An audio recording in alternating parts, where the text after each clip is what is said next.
സന്ധ്യയെ ചിരിച്ചു, മധ്യാഹ്ന സന്ധ്യയെ ജ്വലിച്ചു, സായം സന്ധ്യയെ കഴുകി, ത്രികാല സന്ധ്യ പോൽ നിൻ ജന്മം.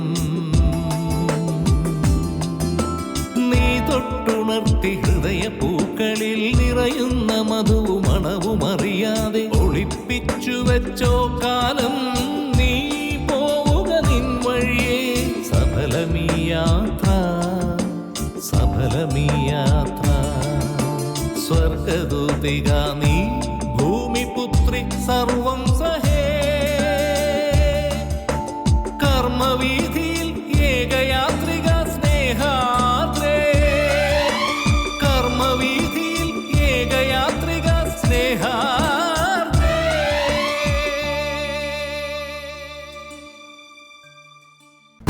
ഏതോ ജ്വല്ലറിന്നേ 80 പവൻ സ്വർണം മാത്രമേ എടുത്തിട്ടുള്ളൂ.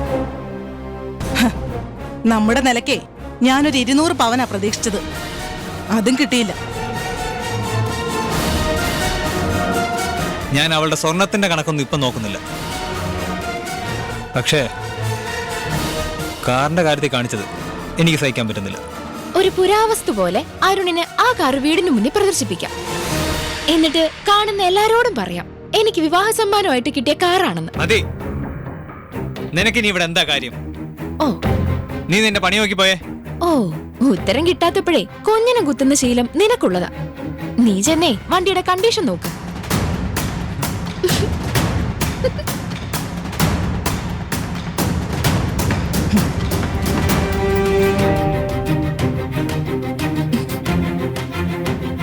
അരുൺ, ആരെങ്കിലും എന്തെങ്കിലും പറയുന്ന കേട്ട് നീ നിന്റെ ജീവിതം നശിപ്പിക്കരുത്. പൊന്നിലും പണത്തിലും അല്ല ഒരു പെണ്ണിനെ വിലയിരുത്തേണ്ടേ. പാർവതി നല്ല കുട്ടിയാ. നീ ആഗ്രഹിച്ച പെണ്ണിനെ തന്നെയാ നിനക്ക് കിട്ടിയ. ഇട്ടുമൂടാൻ നിനക്ക് സമ്പത്തുണ്ടല്ലോ, പിന്നെന്തിനാ വല്ലവരുടെ സ്വത്ത് ആഗ്രഹിക്കുന്നേ? സിതാരയുടെ ലക്ഷ്യോദ്ദേശം നിനക്കറിയാലോ. നീ അവളുടെ വല വീഴരുത്. പാർവതി +2 അധ്യാപികയാണ്, നല്ല വിവരമുള്ള കുട്ടി. പക്ഷേ ആ മുറ്റത്തിടക്കുന്ന ആ സാധനം ഉണ്ടല്ലോ, എനിക്കത് സഹിക്കാൻ പറ്റുന്നില്ല. അവർ ഈ വീട്ടിൽ വന്നിട്ടുള്ളതല്ലേ. നമ്മുടെ വീട്ടുകാർ ഉപയോഗിക്കുന്ന വണ്ടി അവർ കാണാതിരിക്കുമോ? ഒരു കാർ വാങ്ങി തരുമ്പം അതിനെക്കുറിച്ചൊന്നും സംസാരിക്കണ്ടേ? വൃത്തികേടല്ലേ അവർ കാണിച്ചത്? വീട്ടു ജോലിക്കാർക്ക് മാർക്കറ്റിൽ പോകാനാണോ കാർ വാങ്ങി തരുന്നത്? ഞാനത് ഈ വീട്ടുമുറ്റത്തിട്ട് തന്നെ കത്തിക്കും.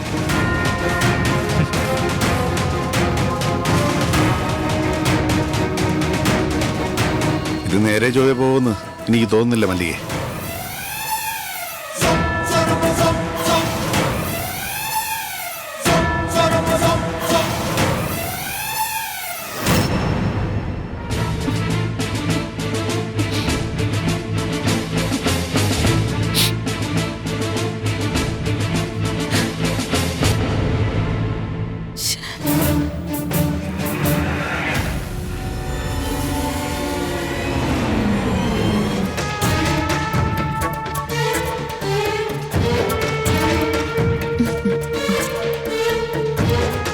മനസ്സിലായോ? ഇല്ല. ആ, എന്റെ പേര് സിത്താര. ഞാൻ അരുണിന്റെ മുറപ്പെണ്ണ. ഓ, സിത്താര എന്ത് ചെയ്യുന്നു? ഞാൻ UK-ല, അവിടെ ഒരു കമ്പനിയിൽ വർക്ക് ചെയ്യുന്നു. അല്ല, താൻ എന്താ ഇവിടെ തന്നെ ഇരുന്ന് കളഞ്ഞേ? താഴെ നടക്കുന്ന കാര്യങ്ങൾ വല്ലതും അറിയുന്നുണ്ടോ? എന്താ? അരുണിന്റെ വിവാഹകാര്യം തന്നെ. അപ്പച്ചിയും മറ്റുള്ളവരും പ്രതീക്ഷിച്ചതേ 80 ലക്ഷം രൂപ വിലയുള്ളൊരു കാറാ. ഇപ്പൊ കിട്ടിയ കാറിന് 5-6 ലക്ഷം രൂപ വിലയുള്ളൂന്ന സംസാരം. അരുൺ ആകെ നാണം കെട്ടുപോയി. ഫ്രണ്ട്സ് അവനെ എടുത്തിട്ട് അലക്കി. എങ്ങനെ അലക്കാതിരിക്കും? അരുൺ യൂസ് ചെയ്യുന്ന കാറിനെ 60 ലക്ഷം രൂപ വിലയുണ്ട്. വിവാഹ സമ്മാനമായിട്ടൊരു കാറ് കിട്ടുമ്പോ അതിന് മുകളിലൊക്കെ നിക്കണ്ടേ? സ്ത്രീധനമായി ആരൊന്നും ആവശ്യപ്പെട്ടില്ലെന്നാ അച്ഛൻ പറഞ്ഞത്. അതെന്ത് പറച്ചില്ല പാർവതി. സ്ത്രീധനമായിട്ടൊന്നും ചോദിച്ചില്ലെങ്കിലും 2 കുടുംബക്കാരും നിലയ്ക്കും വിലയ്ക്കും അനുസരിച്ച് കാര്യങ്ങൾ ചെയ്യണ്ടേ? അത് ചെയ്യാൻ നിങ്ങൾക്ക് കഴിഞ്ഞില്ല. കഴിയാത്തവര് വലിയ കുടുംബമായിട്ട് ബന്ധം ഉണ്ടാക്കാൻ പോവരുത്. ഇനി ഞാൻ പാർവതിയോടൊരു കാര്യം പറയാം. അപ്പച്ചി ആഗ്രഹിച്ചത് എന്റെ അരുണിന്റെ വിവാഹമാണ്. ഞാനിടയ്ക്ക് UK-ലേക്കൊന്ന് പോയി. പിന്നെ നാട്ടിലെത്തിയപ്പോ അരുൺ കാലുമാറി. അരുണപ്പോ പാർവതിയെ പുറത്തെവിടെയോ വെച്ച് കണ്ടു. പിന്നെ പാർവതിയെ മാത്രമേ വിവാഹം കഴിക്കൂന്നായി. അരുണിന്റെ വാശി കൊണ്ടാ ഈ കല്യാണം നടന്നത്. ഹാ, ചുരുക്കി പറഞ്ഞ എന്റെ അഭാവത്തിലാ പാർവതി ഈ വീട്ടില് മരുമകളായിട്ട് വന്നത്. പിന്നെ ഞാൻ പറഞ്ഞ സത്യമാണോ അല്ലയോ എന്ന് മല്ലികേട്ടത്തിയോട് ചോദിക്ക്. ഏട്ടത്തി കാര്യങ്ങളെല്ലാം പറഞ്ഞു തരും. ആ, അരുണേ ആകെ നാണം കെട്ട അവസ്ഥയില. അവൻ എന്നോട് പറഞ്ഞതേ പെട്ടുപോയടേ സിത്താരേന്ന. ഒരു കുരുക്കി ചെന്ന് ചാടിയ മട്ടില നിൽപ്പും ഭാവവും ഒക്കെ. ഒരു പെണ്ണിന്റെ സൗന്ദര്യം കണ്ട് ചാടി പുറപ്പെട്ടു എന്ന് കരുതി എന്താ കാര്യം? ഇതിങ്ങനെ വരൂന്ന് എനിക്ക് നേരത്തെ അറിയായിരുന്നു. ആ, പിന്നെ അരുണിന്റെ സ്വഭാവം വെച്ച് നിങ്ങൾ തമ്മിലുള്ള ബന്ധം അധികകാലം നീണ്ടു പോകുന്നൊന്നും എനിക്ക് തോന്നുന്നില്ല. ഈ കാണുന്ന പോലെയൊന്നും അല്ല അരുൺ. ഞങ്ങളാരും ആവശ്യപ്പെട്ടിട്ടല്ല ഈ കല്യാണം നടത്തിയത്. അരുൺ എന്നെ കണ്ട് ഇഷ്ടപ്പെട്ടതുകൊണ്ടാ എന്റെ വീട്ടുകാർ ഈ കല്യാണത്തിന് സമ്മതിച്ചത്. എന്റെ അച്ഛനും രാമേട്ടനും എന്തെങ്കിലും ഡിമാൻഡ് ഉണ്ടോന്ന് ചോദിച്ചപ്പോ ആരും ഒന്നും പറഞ്ഞില്ല. എന്നിട്ട് ഇവിടെ വന്നിട്ട് ഇങ്ങനെയൊക്കെ സംസാരിക്കുന്നത് നല്ല കുടുംബക്കാർക്ക് ചേരുന്ന കാര്യമായിട്ട് എനിക്ക് തോന്നുന്നില്ല. ഹാ, അടിപൊളി. അപ്പോ ഞങ്ങളുടെ കുടുംബത്തെ പഴി പറയാനും തുടങ്ങിയോ? ഹാ, ഇങ്ങനെ പോയാ നീ ഇവിടെ അധികകാലം ഉണ്ടാവുന്ന ലക്ഷണമില്ല. ഓ, അപമാനം സഹിച്ച് ഇവിടെ അധികകാലം നിൽക്കണം എന്നുള്ള മോഹമൊന്നും എനിക്കില്ല. എനിക്കാരുടെയും കുത്തുവാക്ക് കേട്ട് അടിമയായിട്ട് ജീവിക്കേണ്ട ഗതികേടൊന്നുമില്ല. എന്റെ അച്ഛന്റെ ബലത്തിലല്ലേ ഈ പറയുന്നത്. എനിക്ക് അന്തസ്സുള്ളൊരു ജോലിയും സ്വന്തമായിട്ട് ജീവിക്കാനുള്ള കഴിവുമുണ്ട്. ഒരു പുരുഷന്റെ താങ്ങ് വേണമെന്നൊന്നുമില്ല. എന്നെ താല്പര്യമില്ലെങ്കിൽ നിങ്ങളുടെ ആൾക്കാരത് തുറന്നു പറഞ്ഞാൽ ഞാൻ എന്റെ വഴിക്ക് പോകും. പിന്നെ നിങ്ങൾ വിരട്ടിയാൽ പേടിച്ചു പോകുന്ന ആളല്ല പാർവതി എന്ന് സിത്താരയ്ക്ക് മനസ്സിലാവാതെ പോയതാ. അല്ലെങ്കിൽ വിവാഹം കഴിഞ്ഞ ഉടനെ ഒരു പെണ്ണിന്റെ മുറി വന്ന് മറ്റൊരുത്തി ഇങ്ങനെയൊക്കെ സംസാരിക്കോ? ശരി, കാണാം.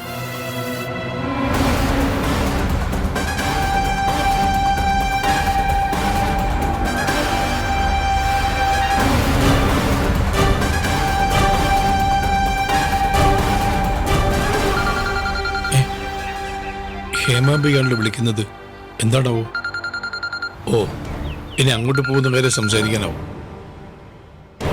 ആ, ഹലോ. എന്റെ വീട്ടുമുറ്റത്തെ കളിപ്പാട്ടം പോലൊരു കാറ് കൊണ്ടുവന്നിട്ടിട്ടുണ്ട്. നിങ്ങൾ പറഞ്ഞിട്ടാണ് ആ പാട്ടവണ്ടി ഇവിടെ കൊണ്ടുവന്നിട്ടിരിക്കുന്നെന്ന് പറഞ്ഞു. അതൊന്നെടുത്ത് കൊണ്ടുപോകാൻ പറയണം. അല്ല, എന്താ ഹേമാംബിക അങ്ങനെ പറഞ്ഞത്? അതൊരു വിവാഹ സമ്മാനമല്ലേ? നിങ്ങളെ അമ്പാടിയിലെ പയ്യന്റെ വീട് കാണാൻ വന്നവരല്ലേ? എന്നിട്ട് കാർ പോർച്ച് കണ്ടില്ലേ? ഞങ്ങൾ നമ്പാട്ടുകാര് ഇതുപോലുള്ള കാർ യൂസ് ചെയ്യാറില്ല. നിങ്ങളോട് ഞാൻ പറഞ്ഞതാണ്, ഞങ്ങളുടെ നിലയ്ക്കും വിലയ്ക്കുമുള്ള അങ്ങനെയുള്ള കല്യാണമാണ് വേണ്ടതെന്ന്. ആ കാറ് കല്യാണ മണ്ഡപത്തിൽ അലങ്കരിച്ചു കൊണ്ടിട്ടിരുന്നത്രേ. ഞാനതറിയാതെ പോയി. ഷോറൂം കാറാണെന്ന് തോന്നുന്നു അതിവിടെ കൊണ്ടിട്ടിരിക്കുന്നത്. ഞങ്ങൾക്കേ അതുപോലൊരു കാറിന്റെ ആവശ്യമില്ല.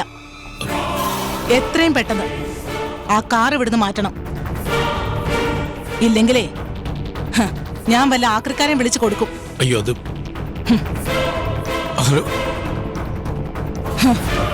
നാണോ മാനോ ഇല്ലാത്ത കൂട്ടര് വക്കീലാണത്രേ.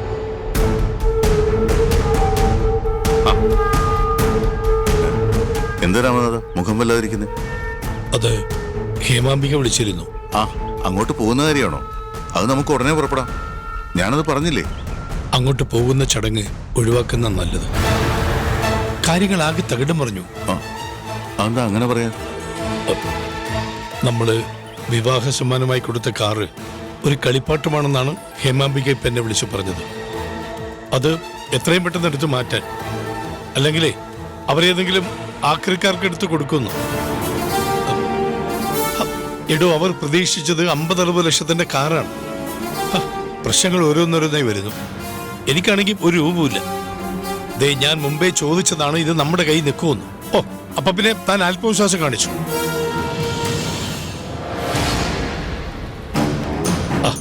എടോ, താൻ ആ കേസിൽ ജയിക്കുമെന്നും 5 കോടി കിട്ടുമെന്ന പ്രതീക്ഷയിലാണ് താൻ ഇതൊക്കെ ചെയ്തതെന്ന് എനിക്കറിയാം. സത്യമാണ്, അവന് 1 കോടി വിലയുള്ള കാറ് കൊടുക്കണമെന്ന് എന്റെ മനസ്സിൽ ആഗ്രഹമുണ്ടായിരുന്നു. അത് നടക്കാതെ പോയി. ഇങ്ങനൊരു സംസാരം ഹേമാംബികയിൽ നിന്ന് ഞാൻ പ്രതീക്ഷിച്ചില്ല. കാര്യങ്ങൾ മോശമായി വന്നാലേ എന്റെ മോൾ അവിടെ എങ്ങനെ ജീവിക്കൂടൂ? ഇതൊക്കെ നേരത്തെ ഓർക്കണമായിരുന്നു. ദേ, ഇതും പറഞ്ഞ് തന്റെ പിന്നാലെ ഞാൻ എത്ര നടന്നു. ഓ, അപ്പൊ താൻ വലിയ ആത്മവിശ്വാസം കാണിച്ചു. ഇനിയിപ്പോ സ്വർണത്തിന്റെ കാര്യത്തിലായിരിക്കും അടുത്ത പ്രശ്നം ഉണ്ടാവും പോന്നെ. അല്ല, എല്ലാം കൂടി ഒരു 100 പവൻ ഉണ്ടാവോ? 100-നടുത്തുണ്ട്. അത് കുറവായിട്ട് എനിക്ക് തോന്നുന്നില്ല. എടോ, തനിക്കല്ല അവർക്കാ തോന്നേണ്ടത്. ദേ, കാറ് മാറ്റാൻ പറഞ്ഞ സ്ഥിതിക്ക് ഇന്നിനിപ്പോ അങ്ങോട്ട് പോകണ്ട. ആ, നാളെ പോകുന്നതിനെ കുറിച്ചും ആലോചിക്കാം. അതാ നല്ലത്. സുബുവിനോട് ഞാൻ എന്തു പറയും? മകളെ അയച്ചിട്ട് വീട് കാണാൻ പോകാൻ സന്തോഷമായിട്ട് നിൽക്കും അവള്. താൻ എന്തെങ്കിലും ഒഴിവ് പറ. അല്ല, ഇനി പാറ വിളിച്ച് അവളോട് കാര്യങ്ങൾ പറയില്ലേ? എന്ത് ചെയ്യണമെന്ന് എനിക്ക് അറിയില്ലടോ. ഒരു പെണ്ണിന്റെ ജീവിതം വെച്ചാ കളിച്ചിരിക്കുന്നത്.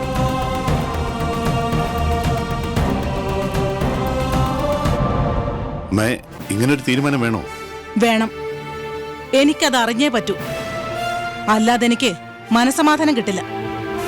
എന്നാലും അതൊരു മോശം കാര്യമല്ലേ? ഇത് പുറത്തുള്ളവർ അറിഞ്ഞാൽ നമ്മുടെ വില പോകും. എന്ത് വില പോകാൻ?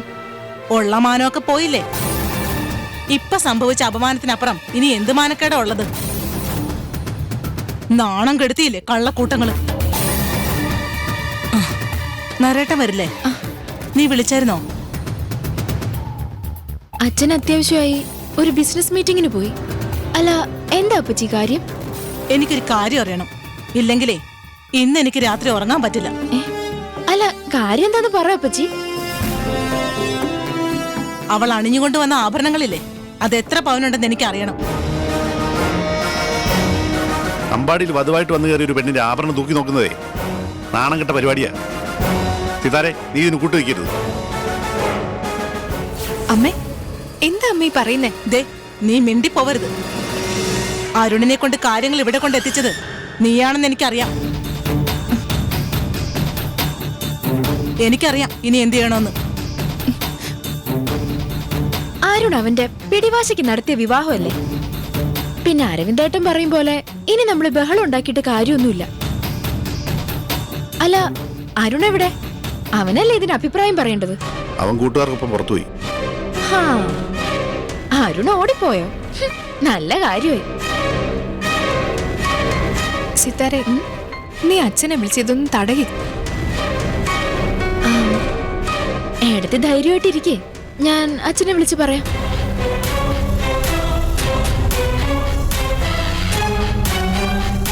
അമ്മേ, ഒരിക്കൽ കൂടി ഒന്ന് ആലോചിച്ച് നോക്ക്, ഇത് ശരിയാണോന്ന്. ഇവിടെ തീരുമാനം എടുക്കാനേ ഞാനുണ്ട്. എന്റെ തീരുമാനം അനുസരിച്ച് കാര്യങ്ങൾ നടന്നാ മതി. ഞാൻ അച്ഛനെ വിളിച്ചു. സ്വർണത്തിന്റെ തൂക്കവും മാറ്റി നോക്കാൻ തട്ടാൻ ഇപ്പൊ വരുമെന്ന് പറഞ്ഞു. ഞാൻ പറഞ്ഞിട്ടേ അച്ഛനൊന്നും കേൾക്കുന്നില്ല. ഞാൻ ഗോവിന്ദനാചാരി. നരേന്ദ്രൻ സാർ പറഞ്ഞിട്ട് വന്നതാ. ആ, അകത്തോട്ട് വന്നാട്ടെ. ആ, ഇരുന്നോളൂ. നീ ഒന്ന് മാറി. ഇങ്ങ് വന്നേ.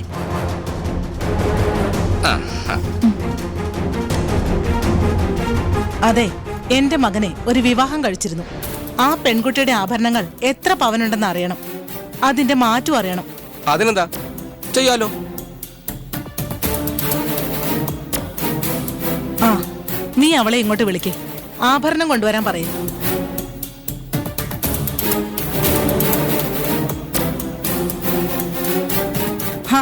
നിന്നോട് അവളെ വിളിക്കാനാ പറഞ്ഞത്. ഞാൻ പോവില്ലമ്മേ. മനുഷ്യത്വം ഇല്ലാത്ത കാര്യം ചെയ്യാൻ എനിക്ക് പറ്റില്ല. ശ്രീജേ,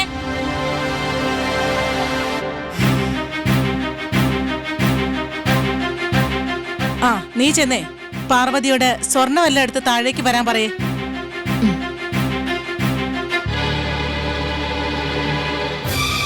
അതെ, ഒരു പെണ്ണിവിടേക്ക് കയറി വരുമ്പോഴേ എത്ര പവന്റെ സ്വർണം കൊണ്ടുവന്നു എന്ന് അറിയണം. നാളെ ഒരു കള്ളക്കണക്ക് പറയാൻ പാടില്ലല്ലോ. അപ്പച്ചി ചെയ്യുന്നതിലേ എന്തെങ്കിലും തെറ്റുണ്ടെന്ന് പറയാൻ പറ്റില്ല. അല്ല, നാളെ ഒരു കാലത്ത് അവള് കൂടുതൽ സ്വർണം കൊണ്ടുവന്ന് അമ്പാടിയിൽ വെച്ചത് കാണാതായി എന്ന് പറഞ്ഞാലേ അതൊട്ട് ശരിയാവില്ല. അതുകൊണ്ട് സ്വർണം തൂക്കി നോക്കുന്നത് നല്ലത് തന്നെയാ. നമുക്ക് അതൊരു കരുതലും ആവും.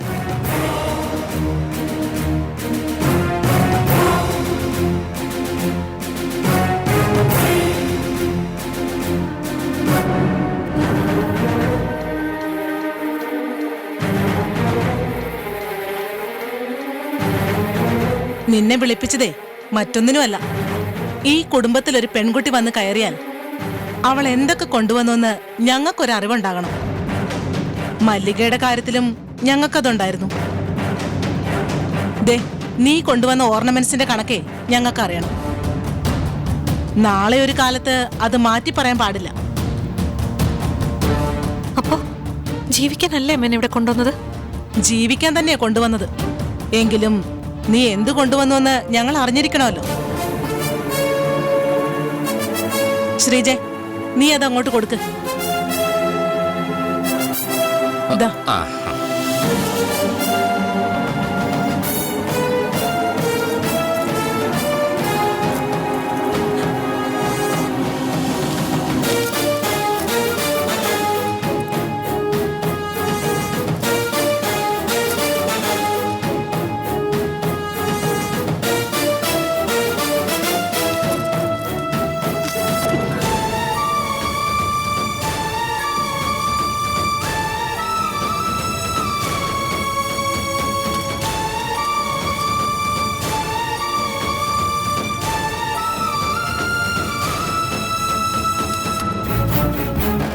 ഇതെല്ലാം കൂടെ കൂട്ടി നോക്കിയിട്ട് ഒരു 70 പവനേ ഉള്ളൂ. 70 പവനോ? ആ, നിന്റെ കയ്യിലും കഴുത്തിലും കൂടി ഉള്ളത് ഊരി കൊടുക്ക്.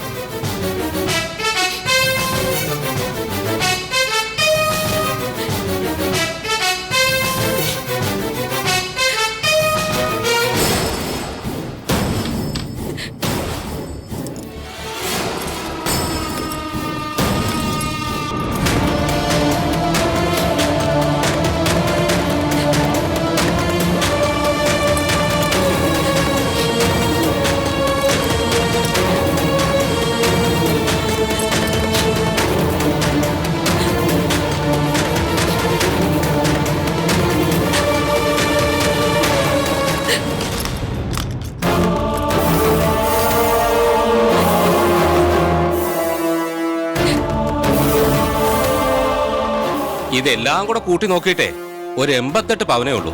88 പവനോ? ആ, രാമനാഥൻ എന്നോട് പറഞ്ഞത് 100 പവന് കൂടുതലുണ്ടാവുന്നാണല്ലോ. ബാക്കി പവൻ എവിടെ പോയി? ഇപ്പൊ എന്തായി? രാമനാഥന്റെ വാക്ക് കേട്ട് നമ്മൾ ഇരുന്നെങ്കിലേ എന്ത് ചെയ്യുമായിരുന്നു? പെണ്ണിവിടെ കൊണ്ടുവന്നതേ വെറും 88 പവനാ. നല്ല മാറ്റമുള്ള സ്വർണ്ണാണോ? അത്ര നല്ല മാറ്റമുള്ള സ്വർണ്ണം അല്ല. കഷ്ടം. ഇതിൽ പര എന്ത് അപമാനോ നമ്മുടെ കുടുംബത്തിന് വരാനുള്ളത്? എവിടെ എന്റെ മോൻ?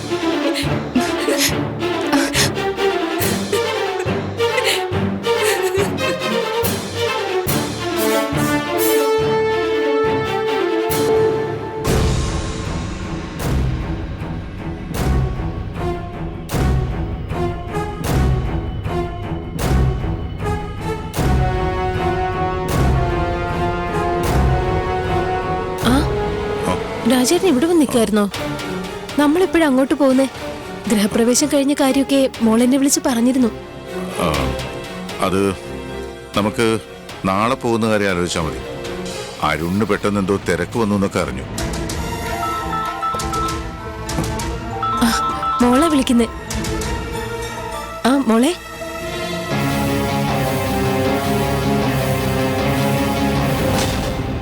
മോളെന്തൊന്നും മിണ്ടാത്തെ? അമ്മ വിഷമിക്കണ്ട. ഇവിടെ വേറെ കുഴപ്പങ്ങളൊന്നുമില്ല. മോളെ നീ കരയാണോ? എന്താ അവിടെ സംഭവിച്ചേ? ഞാനിവിടെ വന്നിട്ട് ആദ്യം കേട്ടത് കാറിന്റെ വില കുറഞ്ഞു പോയെന്നുള്ള പരിഹാസം. അത് കഴിഞ്ഞ് സ്വർണ്ണ അവരുദ്ദേശിച്ചതുണ്ടോന്നറിയാൻ ആഭരണം എല്ലാം എന്റെ കയ്യിൽ നിന്ന് ഊരി വാങ്ങി ഒരു തൂക്കി നോക്കി. നമ്മൾ ഇതുവരെ കണ്ട ആളെ അല്ലമ്മേ അവര്. അയാൾക്ക് കാറിന്റെ വില കുറഞ്ഞു പോയത് അപമാനമായി. നീ ആ ഫോണിൽ നിന്ന് എന്താ മോളെ എന്തിനാച്ച എന്നോട് ഇങ്ങനെ ഒരു ചതി ചെയ്ത്? അവര് 150 പവനാ പ്രതീക്ഷിച്ചത്. എന്റെ കൈവശമുള്ളത് അവര് തൂക്കി നോക്കി 88 പവനേ ഉള്ളൂ. ഈ വീട്ടുകാര് മനുഷ്യത്വം ഇല്ലാത്തവരച്ച. മോള് വിഷമിക്കണ്ട, അവരാഗ്രഹിക്കുന്ന മുഴുവനും അച്ഛൻ അവർക്ക് കൊടുക്കാം. ഞങ്ങൾ നാളെ അങ്ങോട്ട് വരും. മോൾക്ക് അവിടെ ജീവിക്കാൻ വേണ്ടി അച്ഛൻ ഈ കല്യാണം നടത്തിയത്. ഇങ്ങനൊരു വീട്ടിൽ കിടന്ന് ജീവിതം ഹോമിച്ച് കളയേണ്ട ആവശ്യം എനിക്കില്ല. എനിക്കിവിടെ ജീവിക്കാൻ കഴിഞ്ഞില്ലെങ്കിൽ എന്റെ ജീവിതം തകർന്നു പോയെന്ന് വിചാരിച്ച് അച്ഛൻ വിഷമിക്കരുത്. മനുഷ്യന്റെ മനസ്സ് തിരിച്ചറിയാതെ പോയത് അച്ഛന് പറ്റിയ തെറ്റെന്ന് എനിക്ക് തോന്നുന്നത്. സാരമില്ല അച്ഛ, ആർക്കും വേണ്ടാത്തവളാ ഞാൻ. മനസ്സുകൊണ്ട് ഇഷ്ടപ്പെട്ട ആള് പോലും എന്നെ വേണ്ടാന്ന് വെച്ചു. ഇപ്പൊ എന്റെ ജീവിതവും ഇങ്ങനായി. എല്ലാം ഒരു വിധിയാ. അച്ഛൻ ടെൻഷൻ ആവണ്ട, സമാധാനായിട്ടിരിക്ക.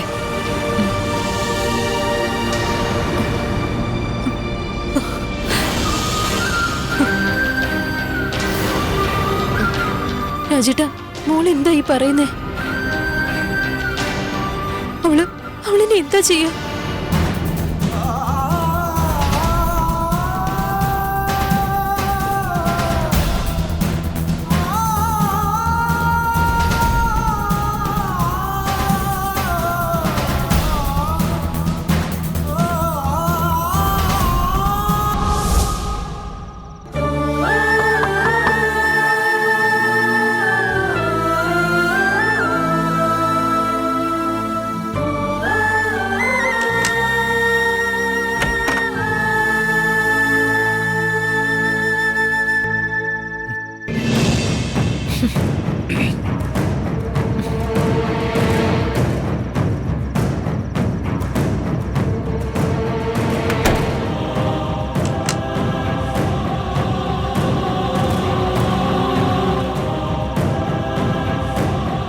ഞാൻ അപ്പോഴത്തെ ദേഷ്യത്തിന് കാറിന്റെ കാര്യം അങ്ങനെയൊക്കെ പറഞ്ഞു പോയതാ. നീ അതൊന്നും കാര്യമാക്കണ്ട, പോട്ടേന്ന്. എനിക്കതിന്റെ വില ഒരു പരിഭവമില്ല. നമുക്കെന്തെങ്കിലും സമ്മാനമായി കിട്ടുന്നെങ്കിൽ അത് വിലപിടിപ്പുള്ളതായിരിക്കണം, അല്ലെങ്കിൽ അത് തരാൻ പോകരുത്. നിന്റെ വീട്ടുകാർ ചെയ്തത് ശരിയാണെന്ന് പാർവതിക്ക് തോന്നുന്നുണ്ടോ? ആ വണ്ടി കല്യാണ മണ്ഡപത്തിലും അമ്പാടി വീട്ടുമുറ്റത്തും കൊണ്ടിട്ട് ഞങ്ങളെ നാണം കെടുത്തിയതാ എനിക്ക് സഹിക്കാൻ പറ്റാതെ പോയത്. അതൊന്നും അംഗീകരിച്ച് തരാനും പറ്റില്ല. അത് നീ ഒന്ന് മനസ്സിലാക്കണം. നമ്മൾ ഇനി ഒന്നാ. ആ പോട്ടെ, നീ അതൊക്കെ അങ്ങ് വിട്ടുകള. വെറുതെ ഫസ്റ്റ് നൈറ്റിന്റെ മൂഡ് കളയണ്ട. പോട്ടെന്നോ? ഇന്നിവിടെ നടന്നതൊക്കെ അരുൺ അറിയാതെയാണോ? എന്താ നടന്നെന്ന് ഞാൻ അന്വേഷിച്ച് പറഞ്ഞത് നീ മുറിയോട്ട് പുറത്തിറങ്ങിയില്ലെന്നാണ്. നിങ്ങൾ സ്ത്രീധനം മോഹിച്ചാണ് വിവാഹത്തിന് തയ്യാറായതെങ്കിൽ അത് അച്ഛനോട് പറയണമായിരുന്നു. നിങ്ങളൊന്നും ചോദിക്കാതെ വലുതെന്തൊക്കെയോ പ്രതീക്ഷിച്ചു. എന്നിട്ടത് കിട്ടാതെ വന്നപ്പോ ജീവിതം മോഹിച്ചു വന്ന ഒരു പെണ്ണിനോട് പക തീർക്കുന്നു. നീ എന്താ ഈ പറയുന്നത്? ഒരു പെണ്ണിനെ വിവാഹം കഴിച്ച് ഒരു വീട്ടിൽ കൊണ്ടുവന്ന ശേഷം എല്ലാവരുടെയും മുന്നിൽ വെച്ച് അവളുടെ ആഭരണങ്ങൾ ഊരി വാങ്ങി തൂക്കി നോക്കുന്നതാണോ വലിയ തറവാട് മഹിമ? നീ എന്താടി ഈ പറയുന്നത്? ഞങ്ങൾ അത്രക്കാരൊന്നുമല്ല. നീ ഓരോന്നും ഉണ്ടാക്കി പറയുന്നതാണോ? അല്ല, എന്താ നിന്റെ ഉദ്ദേശം? സകല ആൾക്കാരെയും വിളിച്ചു വരുത്തി പുറത്തുനിന്ന് ഒരാളെയും കൊണ്ടുവന്ന് എന്റെ ആഭരണങ്ങൾ മുഴുവൻ ഊരി വാങ്ങി തൂക്കി നോക്കി. 88 പവനേ ഉള്ളൂന്ന്, പൊന്നിന് മാറ്റു കുറവാണെന്ന്. നിങ്ങൾ ആ നേരം എവിടെയായിരുന്നു? അങ്ങനൊരു സാഹചര്യത്തിലൂടെ കടന്നു പോകുന്ന ഒരു പെണ്ണിന്റെ മാനസികാവസ്ഥ നിങ്ങൾ എന്താ ഓർത്തു നോക്കാത്തത്? നിങ്ങൾ ആഗ്രഹിക്കുന്നത് പണം മാത്രം.